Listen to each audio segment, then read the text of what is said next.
In this episode of Retro Now, I buy a bunch of salvaged parts from the internet and then put them together to build this VIC-20.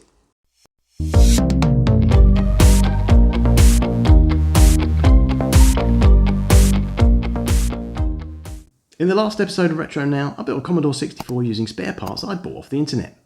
In this episode, I'm going to be doing the same thing again, but this time with the Commodore 64's older sibling, the VIC-20. Now the VIC-20 was the first computer that I owned way back in 1981, so I've got fond memories of learning to program with it and playing many games on it. I also now want to try out this, the Penultimate Plus cartridge from the Future Was 8-bit, and this contains many of the games that I will remember from back in the day, along with a host of other features. So I'm going to go off now and try and track down all the parts I need, and then bring them together to breathe new life into a working VIC-20. Okay, so the first part I managed to track down is a motherboard. I found this one listed on eBay as being 100% tested and working, and it's also from a seller that I bought a lot of other Commodore parts from, so I know they're a reliable source. It's also of the later cost-reduced variety of motherboard, which is what I was looking for because it has fewer chips on it, so there's less to go wrong on it. And it also doesn't have the power circuitry on it that you would find on earlier motherboards. So the original VIC-20 that I had a voltage regulator on the motherboard, and that generates a lot of heat. And you haven't got that problem on this type of motherboard. Instead, it uses the same power supply that you would find on the Commodore 64, which contains all the power circuitry instead. Next up, I found this VIC-20 listed as untested and for spares and repair. Now, generally speaking, if you see something listed as untested, that means that it doesn't work. But that's not a problem in this case because I've already found a motherboard. It's down as being in good condition. Looking at the pictures, it looks like it could do, with the very least, with a good clean. And the keyboard looks in a bit of a sorry state, so I may well have to find some keycaps there, but it's not an unreasonable price, so I'll get that and see what turns up. Okay, so the motherboard arrived fairly quickly, and I've tested that out, and it's tested okay as I expected. But the VIC-20 took a little longer. That seemed to get lost en route, and when it did arrive, the box was fairly beat up. Anyway, I've opened it up, so let's take the VIC-20 out and take a look at it and see what we've got. Fortunately, the case seems to be in one piece. It doesn't appear to have suffered any damage in transit, so that's good. Looking at it, although it's quite dirty, it does appear to be in sound condition. There's no cracks or breaks to the case, and the colouring's pretty good as well. It's evenly coloured and only a slight amount of yellowing. However, it does look pretty dirty, so it's going to need a really good clean. Slightly ominously, it wasn't screwed together, so all I've got to do to open it up is just lift it up like this. There's no screws holding it together, but again, fortunately, looking at the clips at the back there, they all seem to be in one piece, which is good. Okay, looking inside, again, it's quite dirty inside, so this whole case is going to need a really good clean. I haven't tested it out yet. I have plugged in a video lead and a power supply, so let's switch it on and see what we get. And pretty much as I expected, this doesn't appear to be working. It's putting out a signal, but I'm just getting a black screen, which is a fairly common problem, and it could be any number of things. So I don't think we'll waste any more time with this motherboard. We'll just crack on and get cleaning the case up and the keyboard up and getting our replacement motherboard fitted inside. Okay, so let's open this up and get the keyboard disconnected and the LED disconnected, and then we can take the non-functioning motherboard out of the case and start with the process of getting the case cleaned up. Okay, I'll just go around and unscrew the motherboard and take it out.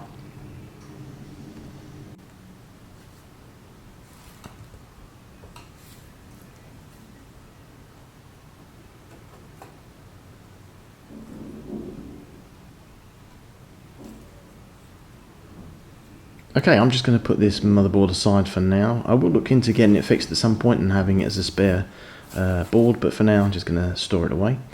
This case has the advantage that it has the standoffs for the smaller cost-reduced motherboard, which not all cases do.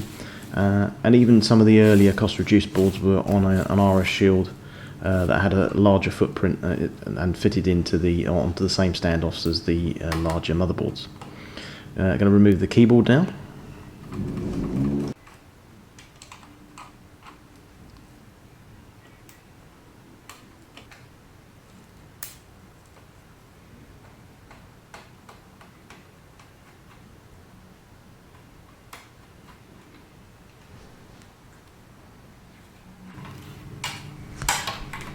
Okay, so the keyboard is really dirty and in need of a good clean, but we'll come back to that in a minute. The LED on this case appears to have been stuck in with some hot glue, so I'm not going to be able to take that out before I clean it, but that shouldn't be a problem. And other than that, it just needs a good wash. I think it looks there's no major marks on it or anything. Okay, so coming back to the keyboard now, this really is rather dirty. So to clean this up properly, I'm going to need to remove all of the keycaps, and I have a keycap puller here. That just helps me to get the keycaps off and reduces the chance of damaging the key stems. So I really just need to go through one by one, remove the keycaps, make sure I put the springs aside and don't lose those as well.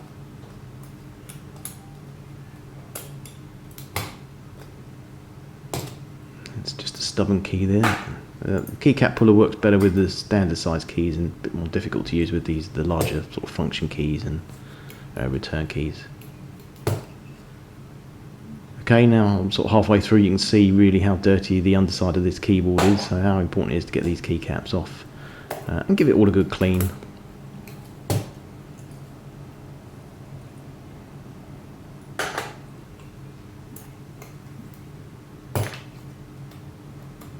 Okay, almost there now, just the last few keys to go. I just need to make sure all those springs are put aside safely as well.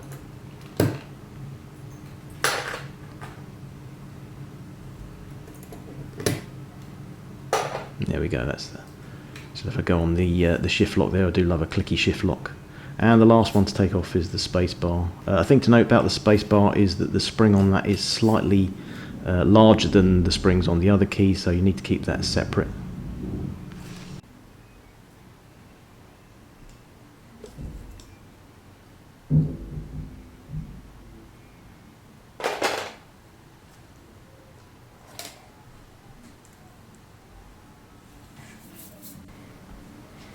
Okay, so that's all the keycaps off, so now I need to do my favourite job, which is going through and individually cleaning each keycap.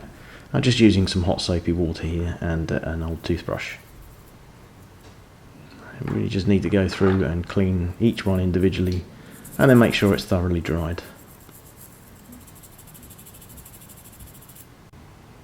Now, one thing I need to be careful as I clean these, and you may have noticed when we looked at the keyboard and case originally that some of the graphics on the front of the keys have worn away either partially or completely.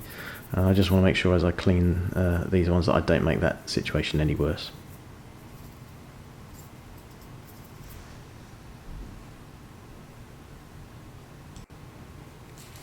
Okay, so the keyboard and the keycaps have all now been cleaned and the keycaps thoroughly dried. Now that's important that you make sure your keycaps are thoroughly dry, because otherwise that'll make these little springs, there's the potential to make these springs go rusty, and also you might get water into the mechanism of the case and cause problems further down the line there as well.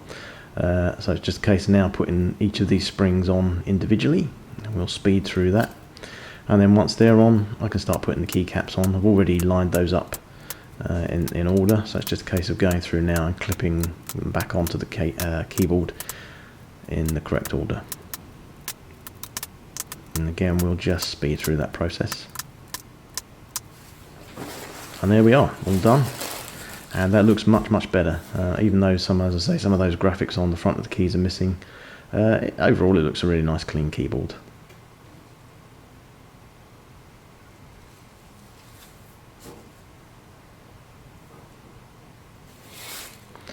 And the case itself has also been cleaned now. It didn't take too much, just some nice hot soapy water, a little bit of cream cleaner as well, just to get some of those stubborn marks off. But other than that, it all looks really nice and clean. And as I say, the colouring on it is not too bad either. You can see inside there, much cleaner than it was. And everything's all intact,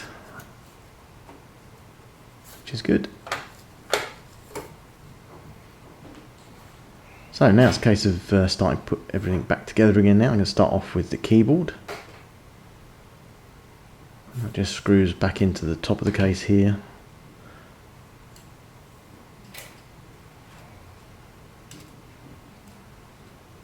Just need to fit that in and then line that up with the posts. And then just be careful there we don't break off any of those posts. I've got my screws here, all safely in my little jar. And I go through now and start screwing the keyboard in one by one. Just be careful there as you screw those in. You don't screw the screws in too tightly, because as I say, this case is probably getting on for 40 years old now, and the plastics have got a little bit brittle, so you just need to be careful there as you tighten those up. You don't over tighten them and then split those posts. And start off in the corners and then just work my way around.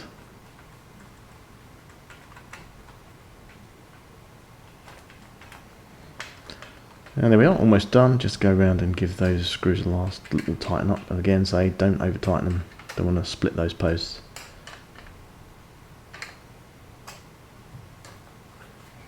And there we are, all done. And that looks really nice, much better than it was. And all ready to go back together with the bottom half of the case and the motherboard. So here we have the motherboard that I got originally. As I say, I've tested this, it's all working fine, so it's all ready to just go back into the bottom half of the case. And as I said earlier, luckily the case that I've got has the correct standoffs for this shorter type of cost reduced motherboard. That looks nice and clean.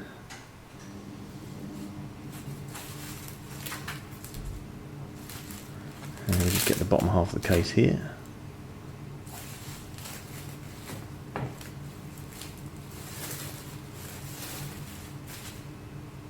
And then we can start to fit that motherboard back in. So I just need to line that up with the standoffs.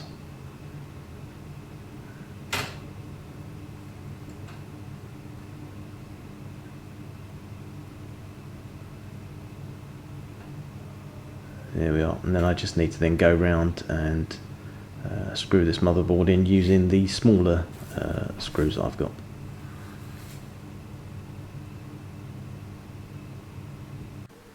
And again, the same advice I had when attaching the keyboard.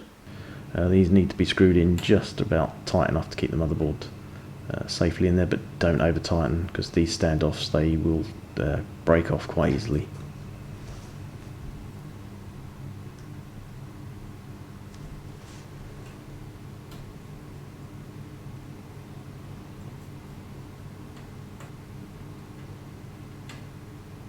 And there we are, it's the last couple of screws in there. And that is job done, and that's looking really good.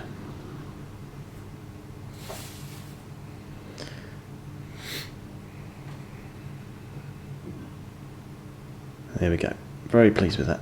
That all looks nice and clean, and all I need to do now is reattach the keyboard and the LED. Just make sure they're in the correct way round.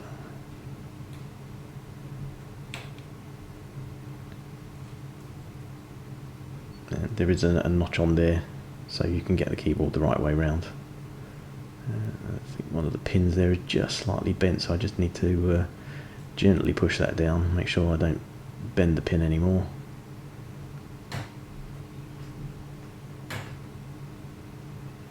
There we are, that's all done. Just check that's in, and line those clips up at the back, making sure that I don't break those off, and then bring the top of the keyboard case down, and all that's left now is to flip that over and screw the screws in, the 3 screws that hold that together.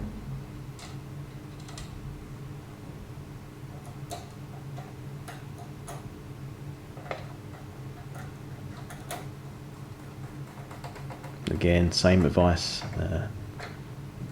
do the screw up tight, but not too tight that you end up breaking the post. And there we are, that's it, that's as far as I can go for now. I am going to look at these keycaps and see if I can get some replacement keycaps for the ones where the graphics are worn away.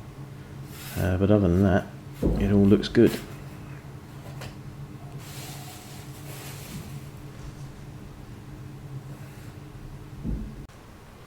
Okay, so I did go off and have a look and see if I could find the keycaps that I needed, and as luck would have it, someone was selling an entire bag of keycaps on eBay for a not unreasonable price, and that key included the keycaps and some key stems and some springs, so that'll do as a bag of spares. But it also included, fortunately, the keycaps that I needed for my keyboard, so I've gone through and replaced the keycaps that were missing the graphics on the front, and now the keyboard is looking much better. Now, one last thing I want to do to this VIC-20 before I start using is to add some heat sinks to some of the chips. Now, some of the chips in this machine get quite hot, and adding heat sinks will just add or help extend the life of the machine. Okay, so the chips that I want to add heat sinks to are the two VIA chips, the VIC chip, the 6502 processor chip, and then the 3 ROM chips. I found a good article here where someone has gone through and done some analysis of the heat that's generated by the chips. They've identified the chips that they want to add them to, and that's pretty much the same as me. They're also suggesting adding them to the 2 RAM chips, but I'm not going to do that in this case because I don't think they get as hot as the other chips. And the author of this article just goes through the process of adding the heat sinks. And there you can just see the finished result, and they just go on to say what differences they found in heat before and after. Okay, so the heat sinks I'm going to use for this I obtained from retroleum.co.uk, and I'll leave links to both that and the article in the description for this episode below. Okay, before I start, I'm just going to give the chips a wipe over with an alcohol wipe, just make sure they're clean and there's no grease on there, and that just makes sure that the adhesive strip on the heat sinks that I'm using will stick down nice and thermally. I'll just go over one by one each of the chips and give them a nice wipe over and make sure they're thoroughly clean.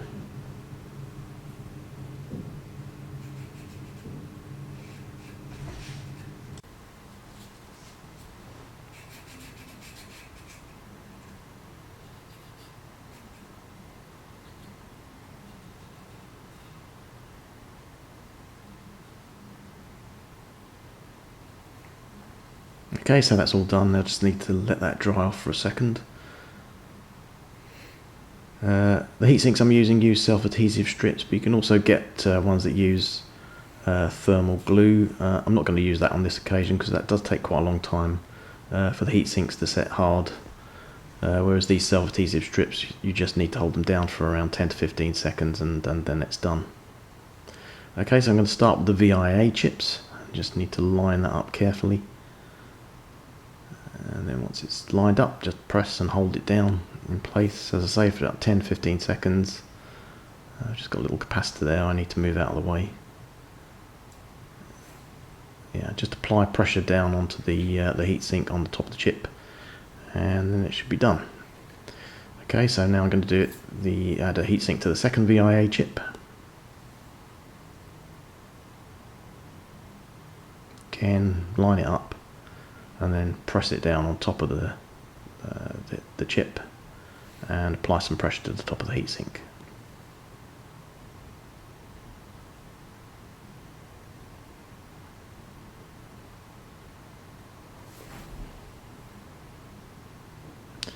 Next chip I'm going to put a heatsink on is the VIC chip, and this one I just need to just check I've got enough space there on that enclosure. There's like an RF shield around it. I just need to make sure I've got room to put the heatsink on top of the chip without touching that. That seems fine. Again, line it up and then just apply some pressure to the top of the heatsink.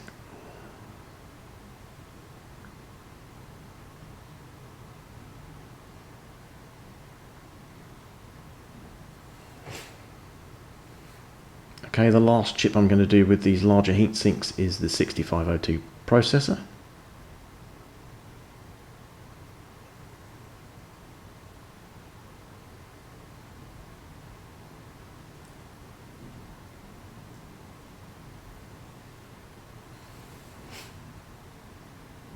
And then lastly, we'll speed through with the smaller heat sinks on the 3 ROM chips. So that's the kernel ROM, the basic ROM, and the character ROM.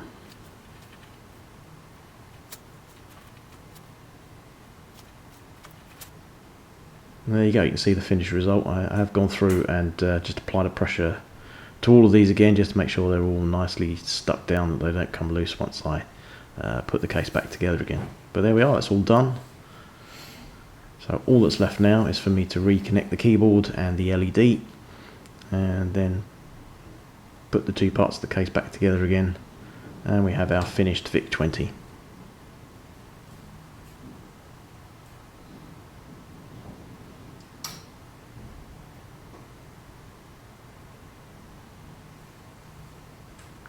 There we are.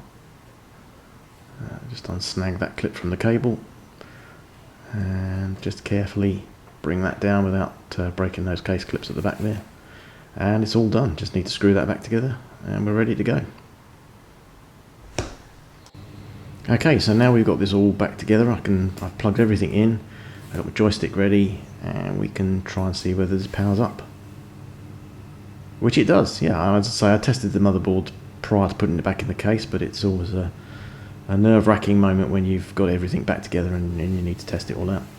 Okay, I'm going to try out now the Penultimate Plus cartridge. So this was one of the reasons why I wanted to put together a new VIC-20. This is from the Future Was 8-bit. Again, I'll leave links to the site in the description for this episode below. And this cartridge contains a whole load of games that you might have played back in the day, and a load of additional features as well. So this is I'm very keen to try this out. Okay, so in addition to that, it also has different RAM packs on there, so you can go anything from I think a 3K RAM pack to a 32K RAM pack, and it also has quite a number of games on there as well. So many of the first-party Commodore games that you were played back in the day. It's also got some of the newer games that have been released by the Future as 8-bit. Got some adventure games on there. Scott Adams Adventures. It's got the different RAM packs. And you've also got a file browser there if you've got an SD to IEC device as well, so that's good. Okay, so let's go back and have a look at what we've got here in the utilities. Actually, we've got a dead test cartridge there, so let's try that out and see whether this machine passes the tests.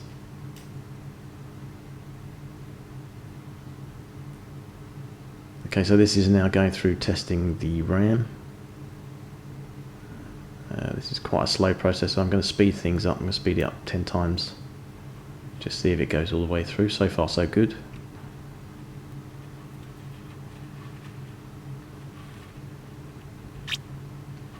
And that's just cycled through, so we'll come out of that. Press reset on the cartridge and go back to the menu. So it's got a couple of buttons on there. One is to reset it, one is to go back to the menu. Let's have a look at some of the first party games here. So there's quite a few on there that I had back in the day and remember playing.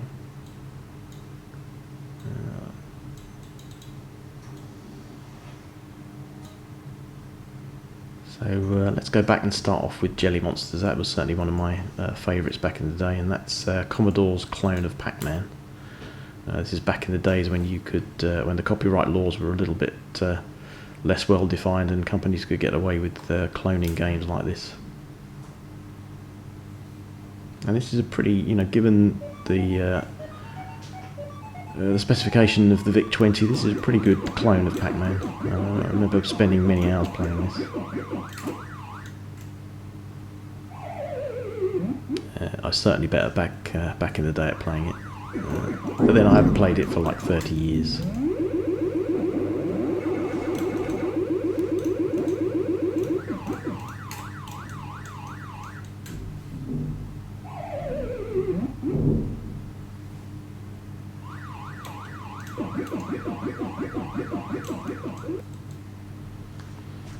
Okay, let's go on to another of my favourites. This time it's Commodore's clone of Space Invaders, Avenger.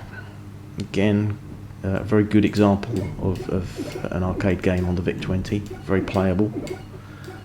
I'm a bit better at this than I am at Pac-Man.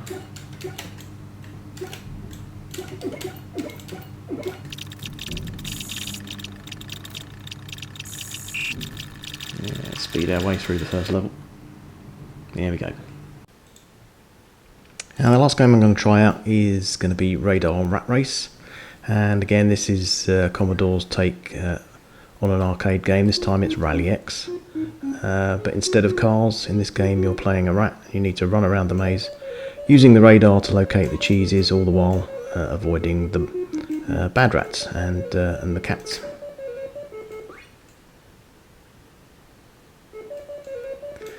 It's a good game. I was a fan of Rally X back in the day in the arcades. The only problem is it does have a fairly monotonous tune that runs all the way through it. I'm just going to speed round now and pick up all the cheeses using the radar to locate them. And there we are. So, that's another vintage computer brought back to life again using salvage parts, and I think you'll agree that it looks an awful lot better now than it did when I first started with it. I'm really pleased with the end result, and I'm also hoping that the addition of the heatsinks to give it a bit of future-proofing mean that it has many years ahead of it. As for the non-working motherboard, well, I shall look to get that fixed, and who knows, that may even form the basis of yet another machine in the near future. Well, that's it for this episode of Retro Now. If you enjoyed it, then why not let me know by liking it with a big thumbs up. If you're new to the channel or you haven't done so already, then please make sure you hit that subscribe button, and don't forget to click on the bell icon to set your notifications so that you'll be notified when I upload new content to the channel. And please get involved in the conversation. Have you owned a VIC-20 in the past? Do you own one now? Have you used the Penultimate Plus cartridge? If so, then let me know by leaving a comment in the comment section below. But that's it for now. Wherever you are, stay safe, keep well, and I look forward to seeing you on the next episode of Retro Now.